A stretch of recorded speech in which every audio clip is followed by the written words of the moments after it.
नमस्कार, जय महाराष्ट्र मित्रांनो, माझ्या यूट्यूब चॅनलमध्ये तुम्हा सर्वांचं पुन्हा एकदा सहर्ष स्वागत। आताच्या घडीची सर्वात मोठी अपडेट, एसटीच्या भाडेवाढावरून महायुतीत वादाची थिंगी काय आहे, सविस्तर अपडेट मित्रांनो जाणून घेऊया।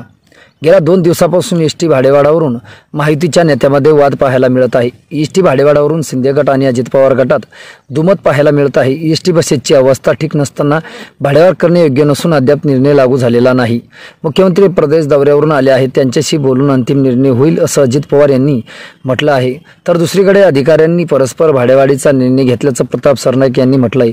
यावरून अनेक प्रश्न उपस्थित झाले आहेत। मुख्यमंत्री प्रदेश दौऱ्यावर असताना एसटी भाडेवाढ करण्यात आली का, भाडेवाढावरून महायुती दुमत आहे का, असे अनेक प्रश्न उपस्थित झाले आहेत। भाडेवाढावरून महायुतीमध्ये वादाची थिंगी पडल्याचं पाहायला मिळत आहे। एसटी महामंडळाने केलेल्या 15% भाडेवाढीच्या निर्णयावरून महायुतीत संवाद असल्यामुळे नवगड झाला आहे। एसटी बसेसची अवस्था ठीक नसताना भाडेवाढ करणे योग्य नसल्याची प्रतिक्रिया उपमुख्यमंत्री अजित पवार यांनी दिली होती।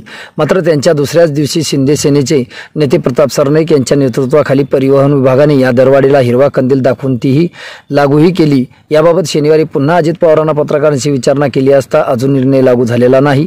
मुख्यमंत्री प्रदेश दौऱ्यावरून आले आहेत, त्यांच्याशी बोलून अंतिम निर्णय होईल असं सांगितलंय। महामंडळाच्या बसची अवस्था बिकट असताना भाडेवाढ कशासाठी, लोक आपल्याला काय म्हणतील याचा विचार झाला पाहिजे, या मतावर अजूनही पवार ठाम आहेत। मित्रांनो, तुम्हाला काय वाटतं, तुमची प्रतिक्रिया आम्हाला नक्की कळवा। भेटूया पुढच्या व्हिडिओमध्ये। तुर्तास धन्यवाद।